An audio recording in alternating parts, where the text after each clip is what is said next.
Bugun men sizga avgust oyidan boshlab kuchga kiradigan muhim o'zgarishlar haqida juda aniq va tushunarli qilib aytib beraman. Bu ma'lumot har bir oilaga, har bir ishlayotgan odamga, pensiya oluvchilarga, nafaqa kutayotganlarga, tadbirkorlarga, kredit yoki subsidiyaga ariza topshirganlarga, kommunal to'lov qiladigan oddiy fuqarolarga bevosita ta'sir qilishi mumkin. Eng muhimi, ayrim o'zgarishlarni vaqtida bilmagan odam pulini, imtiyozini yoki ariza topshirish imkoniyatini boy berib qo'yishi mumkin. Shuning uchun videoni oxirigacha ko'ring. Men hozir sizga nima o'zgargani, kimlarga tegishi, kimlar xavotir olmasligi, qaysi hujjatlarni tayyorlash kerakligi va amalda qanday yo'l tutish kerakligini bosqichma-bosqich tushuntiraman. Kanalga hoziroq obuna bo'ling, videoga like bosing, chunki bunday ma'lumotlar odamning cho'ntagiga, oilaviy rejasiga va huquqiga bevosita bog'liq. Avvalo vaziyatni oddiy qilib tushuntiraman. Oldin ko'p masalalarda odamlar ma'lumotni kech eshitar edi. Masalan, nafaqa tayinlash tartibi o'zgarsa, kimdir mahalladan eshitardi. Kimdir bankka borganda bilib qolardi. Kimdir esa arizasi rad etilgandan keyin sababini tushunardi. Pensiya, nafaqa, subsidiya, jarima, soliq, kommunal to'lov yoki davlat xizmatlari bo'yicha tartiblar o'zgarganda eng katta muammo shunda bo'ladi. Odam hujjatni eski tartib bo'yicha tayyorlaydi, lekin idora yangi talab bilan qabul qiladi. Avgust oyidagi o'zgarishlarning asosiy ma'nosi shuki, ayrim jarayonlar yanada aniqroq nazorat qilinadi. Ayrim to'lovlar va arizalar elektron tizim orqali tekshiriladi. Ayrim imtiyozlar bo'yicha esa hujjat va ma'lumotlar bazasi mos bo'lishi talab qilinadi. Ya'ni endi faqat og'zaki gap, tanish bilish yoki oldin shunday bo'lardi degan yondashuv yetarli emas.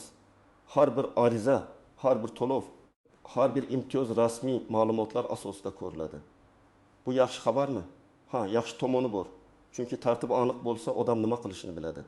Masalan, ariza topshirish muddati, kerakli hujjat, tekshiruv mezoni va javob olish tartibi oldindan ma'lum bo'lsa, fuqaro ham o'z huquqini talab qila oladi. Lekin ehtiyot bo'lish kerak bo'lgan tomoni ham bor. Agar pasport ma'lumotlari, yashash manzili, ish joyi, daromad, oilaviy holat yoki bank rekvizitlarida xato bo'lsa, tizim arizani to'xtatishi yoki rad etishi mumkin. Oldingi tartibda ko'p odamlar biror yordam yoki imtiyoz olish uchun avval mahallaga, keyin tuman idorasiga, keyin bankka, keyin yana boshqa tashkilotga borib yurardi. Hujjat yetishmasa odam qaytardi. Ma'lumot bazada ko'rinmasa odam o'zi isbotlab yurardi. Endi esa ko'p yo'nalishlarda davlat xizmatlari, ijtimoiy himoya, soliq, bandlik, pensiya va bank tizimlari o'zaro ma'lumot almashish orqali ishlayapti. Masalan, agar fuqaro kam ta'minlangan oilalar ro'yxatiga kirish uchun ariza topshirsa, faqat mening daromadim kam deyishi yetarli bo'lmaydi. Oiladagi mehnatga layoqatli shaxslar, rasmiy ish haqi, mavjud mol-mulk, avtomobil, tadbirkorlik daromadi, bankdagi ayrim harakatlar va boshqa ma'lumotlar tekshirilishi mumkin. Bu oddiy odam uchun murakkab ko'rinadi. Lekin asosiy qoida bitta. Hujjatdagi ma'lumot bilan tizimdagi ma'lumot bir-biriga mos bo'lishi kerak. Yana bir misol. Pensiya yoki nafaqa oladigan odam bank kartasini almashtirgan bo'lsa, telefon raqami o'zgargan bo'lsa, yashash joyi boshqa tumanga ko'chgan bo'lsa, bu ma'lumotlarni yangilab qo'yish kerak. Aks holda to'lov kechikishi, xabar bormasligi yoki qayta tekshiruvda savol tug'ilishi mumkin. Bu yerda eng ko'p uchraydigan xato shuki, odam bank kartam ishlayapti, demak hammasi joyida deb o'ylaydi. Aslida davlat to'lovlari keladigan hisob, shaxsiy ma'lumot va aloqa raqami ham dolzarb bo'lishi kerak. Birinchi navbatda pensiya va nafaqa oluvchilar e'tiborli bo'lishi kerak. Ayniqsa yoshi ulug' ota-onalarimiz ko'pincha bank kartasi, SMS xabarnoma, elektron navbat yoki shaxsiy kabinet masalasini farzandlariga topshiradi. Men bunday oilalarga maslahat beraman. Avgust oyida ota-onangizning hujjatlarini bir marta tekshirib chiqing. Pasport yoki ID karta muddati joyidami? Bank kartasi faolmi? Telefon raqami o'z nomidami? Yashash manzili rasmiy bazada to'g'rimi? Pensiya keladigan hisob yopilib qolmaganmi? Mana shu oddiy tekshiruv keyin katta muammoning oldini oladi. Ikkinchi guruh bu ijtimoiy yordam, bolalar nafaqasi, moddiy yordam yoki subsidiya kutayotgan oilalar. Bunday oilalarda har bir ma'lumot muhim. Oilada ishlayotgan odam bo'lsa, daromadi ko'rinadi. Ishsiz odam bo'lsa, bandlik organida ro'yxatda turishi talab qilinishi mumkin. Oila tarkibi o'zgargan bo'lsa, masalan, farzand tug'ilgan, nikoh rasmiylashtirilgan, ajrim bo'lgan yoki kimdir boshqa manzilga ko'chgan bo'lsa, bu ma'lumotlar yangilanishi kerak. Aks holda tizim oilaning haqiqiy holatini noto'g'ri baholashi mumkin. Uchinchi guruh tadbirkorlar va o'zini o'zi band qilgan fuqarolar. Avgustdan boshlab ayrim hisobot to'lov. Ruxsatnoma yoki tekshiruv masalalarida elektron ishchilik yanada muhim bo'ladi. Agar siz kichik do'kon yuritsangiz, xizmat ko'rsatsangiz, onlayn savdo qilsangiz, taksi, ustachilik, tikuvchilik, repetitorlik yoki boshqa faoliyat bilan shug'ullansangiz, rasmiy maqomingizni aniqlab oling. Masalan, o'zini o'zi band qilgan shaxs sifatida ro'yxatdan o'tganmisiz? Soliq ilovasida ma'lumotlaringiz to'g'rimi? To'lovlarni vaqtida qilyapsizmi? Faoliyat turi mosmi? Chunki keyin bank aylanishi soliq ma'lumoti yoki subsidiya arizasi tekshirilganda aynan shu narsalar savol bo'lib chiqadi. 4-guruh kredit, ipoteka, subsidiya yoki kompensatsiya bo'yicha ariza topshirayotganlar. Bunday masalalarda eng ko'p muammo daromadni tasdiqlashda bo'ladi. Odam amalda yaxshi pul topishi mumkin, lekin rasmiy daromadi ko'rinmasa, tizim uni to'lovga qodir deb hisoblamaydi. Yoki aksincha oila yordamga muhtoj bo'lishi mumkin, lekin nomida ishlatilmayotgan avtomobil eski tadbirkorlik ro'yxati yoki yopilmagan hisob bo'lsa, tizim uni boshqacha baholashi mumkin.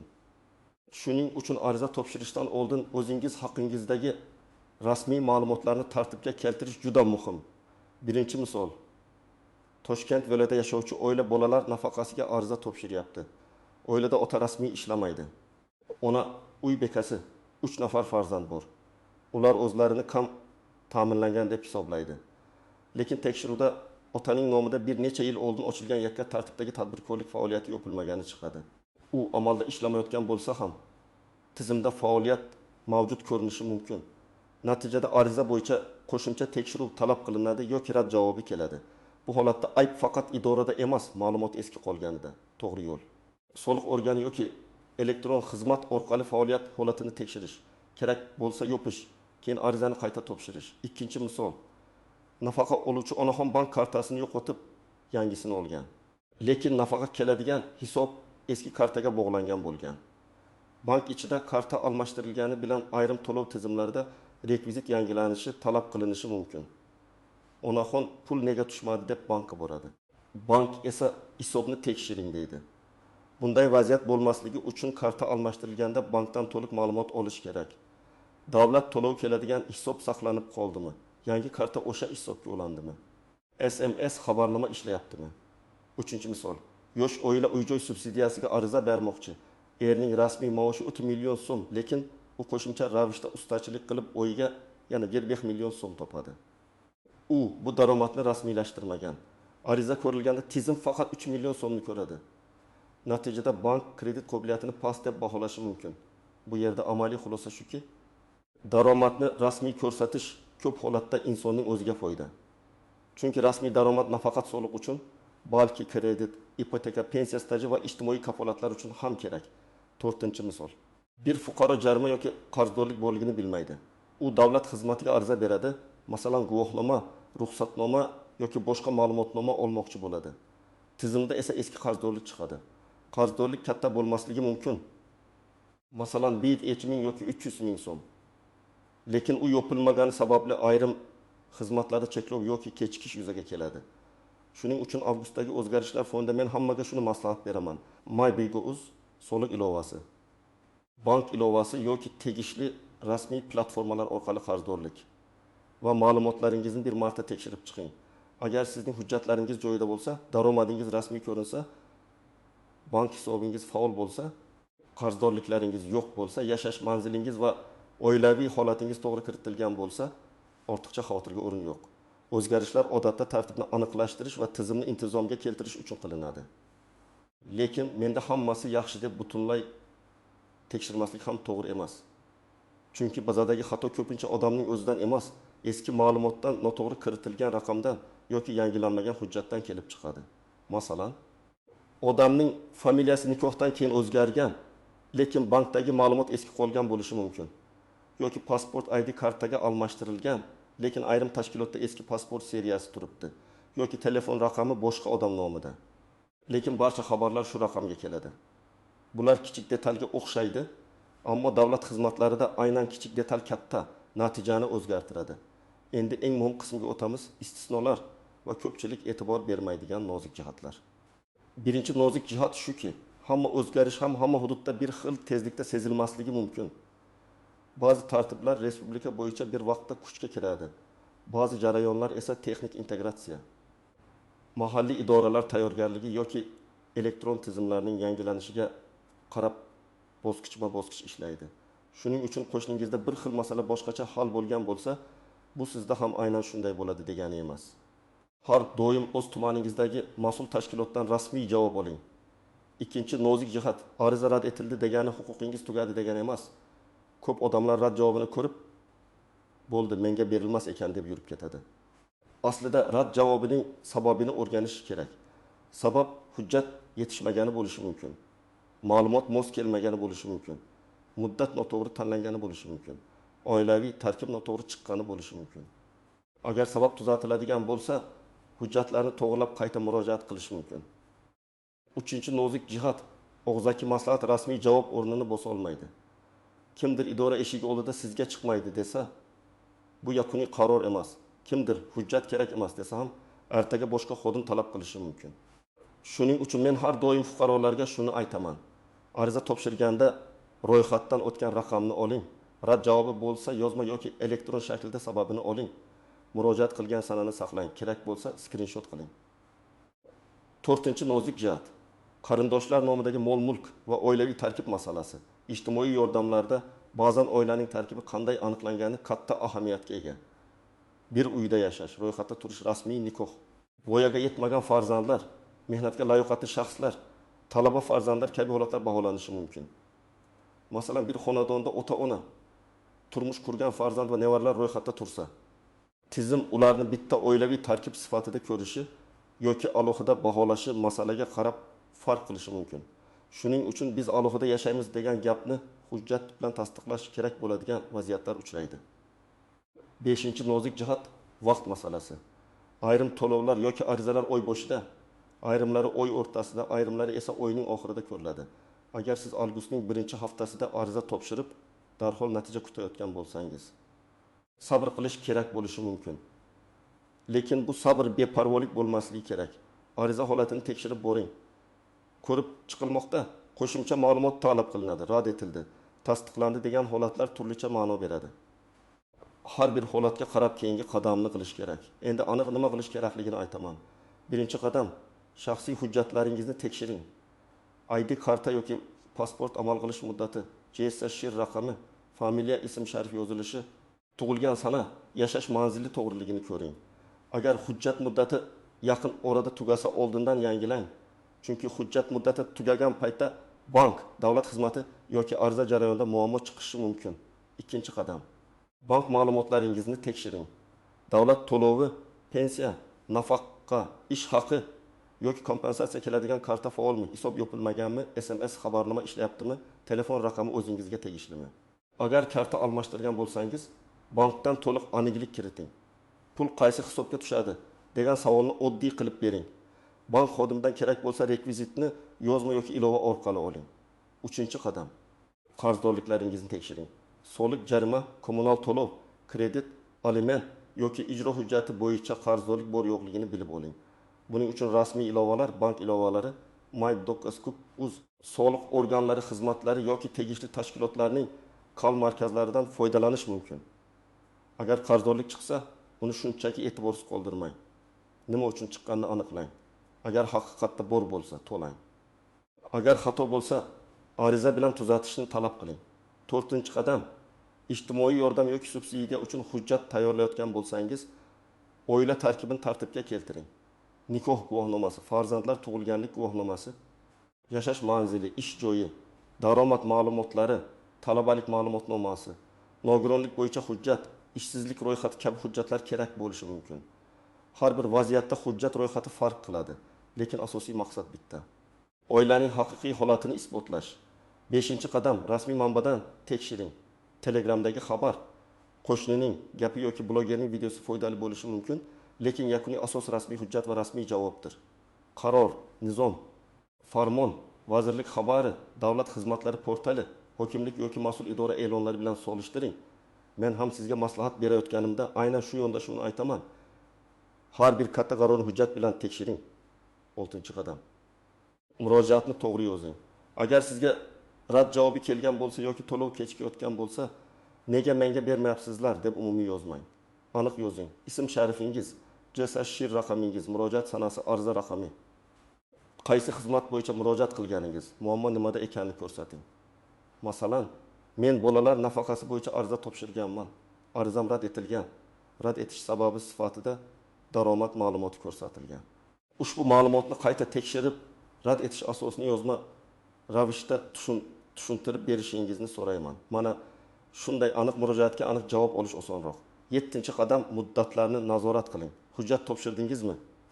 Sanasini yozib qo'ying. Javob kelishi kerak bo'lgan muddatni belgilang. Telefoningizda eslatma qo'ying.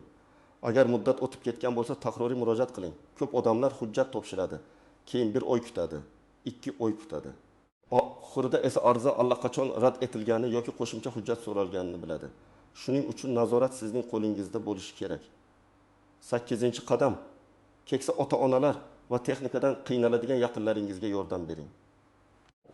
Ko'p o'zgarishlar elektron tizim orqali ishlagani uchun yoshi katta insonlar qiyin ahvolda qolishi mumkin.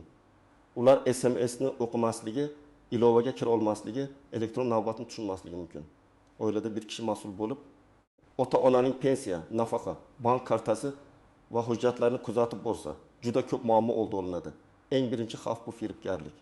Har safar davlat to'lovlari, nafaqa, subsidiya yoki kompensatsiya haqida xabarlar ko'payganda firibgarlar ham faollashadi. Ular sizga pul chiqdi, kartangizni tasdiqlang, kod ayting, havolaga kiring, oldindan to'lov qiling deb aldashi mumkin. Hech qachon bank kartangiz parolini, SMS kodini, ilova kodini, pasport ma'lumotining rasmini begona odamga yubormang. Davlat to'lov olish uchun hech kim sizdan SMS kod so'ramaydi. Ikkinchi xavf bu pullik hal qilib beraman degan odamlar. Kimdir, men idorada tanishim bor, nafaqani chiqarib beraman, subsidiyani tezlashtiraman desa ehtiyot bo'ling. Rasmiy xizmatning o'z tartibi bor. Agar siz huquqli bo'lsangiz, hujjat bilan olasiz. Agar huquqli bo'lmasangiz, tanish bilish orqali kirishga urinish keyin sizga ham muammo keltirishi mumkin. Eng to'g'ri yo'l qonuniy ariza, yozma javob va zarur bo'lsa shikoyat tartibidir. 3-xavf bu eski ma'lumotga ishonish. O'tgan yilgi tartib, qo'shnining avvalgi tajribasi yoki internetdagi eski video bugungi holatga mos kelmasligi mumkin. Ayniqsa avgust oyida o'zgarishlar kuchga kirayotgan bo'lsa, har bir ma'lumotning sanasiga qarang. Qaror qachon qabul qilingan? Qachondan kuchga kiradi? Kimlarga tegishli? O'tish davri bormi? Istisno bormi? Shularni tekshiring. 4-xavf bu hujjatni oxirgi kunga qoldirish. Masalan, subsidiya arizasi, nafaqa uchun qayta murojaat, bank rekvizitini yangilash yoki qarzdorlikni yopish masalasini oxirgi kunga qoldirsangiz, texnik nosozlik, navbat xodim yetishmasligi yoki qo'shimcha hujjat talab qilinishi sababli ulgurmay qolishingiz mumkin. Men har doim aytaman, davlat xizmatlarida eng katta yutuq bu vaqtida harakat qilish. Bu o'zgarishlarning asosiy sababi davlat xizmatlarini aniqroq, shaffofroq va nazorat qilinadigan qilishdir. Davlat budjetidan ajratiladigan har bir so'm, xoh u pensiya bo'lsin, xoh nafaqa, xoh subsidiya, xoh kompensatsiya bo'lsin, manzilli berilishi kerak. Manzil degani haqiqatan muhtoj odam olishi, huquqi bor odam olishi, hujjati to'g'ri odam olishi kerak. Shu bilan birga noqonuniy foydalanish, noto'g'ri ma'lumot bilan imtiyoz olish yoki bir necha joydan asossiz foyda ko'rish holatlarining oldi olinadi. Oqibatda oddiy fuqaro uchun talab bitta bo'ladi: o'z ma'lumotini tartibda saqlash. Bugungi kunda hujjat faqat qog'oz papkada yotadigan narsa emas. Hujjatning elektron bazadagi ko'rinishi ham muhim. Agar qog'ozda boshqa, bazada boshqa bo'lsa, tizim bazadagi ma'lumotga qaraydi. Shuning uchun men har bir tomoshabinga shuni aytaman: o'zingiz haqingizdagi rasmiy ma'lumotlarni kamida yiliga bir necha marta tekshirib turing. Ayniqsa avgust kabi o'zgarishlar kuchga kiradigan davrda bu yanada zarur. Demak, avgust oyidagi o'zgarishlarning eng muhim mazmuni shuki, hujjatlar, arizalar, to'lovlar, imtiyozlar va davlat xizmatlarida aniqlik hamda elektron tekshiruv kuchaymoqda. Bu yaxshi imkoniyat ham, mas'uliyat ham. Kim hujjatini tartibga keltirsa, arizasini to'g'ri topshirsa, rasmiy javobni talab qilsa, o'z haqini himoya qila oladi. Kim beparvo bo'lsa, eski ma'lumot bilan yursa yoki og'zaki gapga ishonib qolsa, to'lov kechikishi, ariza rad etilishi yoki ortiqcha sarson bo'lishi mumkin. Men sizga tavsiya qiladigan eng muhim 3 ish: hujjatlaringizni tekshiring, bank va qarzdorlik ma'lumotlarini aniqlang, har qanday ariza bo'yicha yozma yoki elektron iz qoldiring. Shu 3 oddiy qadam ko'p oilalarni ortiqcha muammodan saqlaydi. Sizning hududingizda avgust oyidagi o'zgarishlar bo'yicha qanday yangiliklar sezildi? Nafaqa, pensiya, subsidiya, kommunal to'lov yoki davlat xizmatlarida biror o'zgarish bo'ldimi? Fikringizni izohlarda yozib qoldiring. Video foydali bo'lgan bo'lsa, like bosing, kanalga obuna bo'ling va yaqinlaringizga ham yuboring. Chunki bu ma'lumot har bir oilaga kerak bo'lishi mumkin.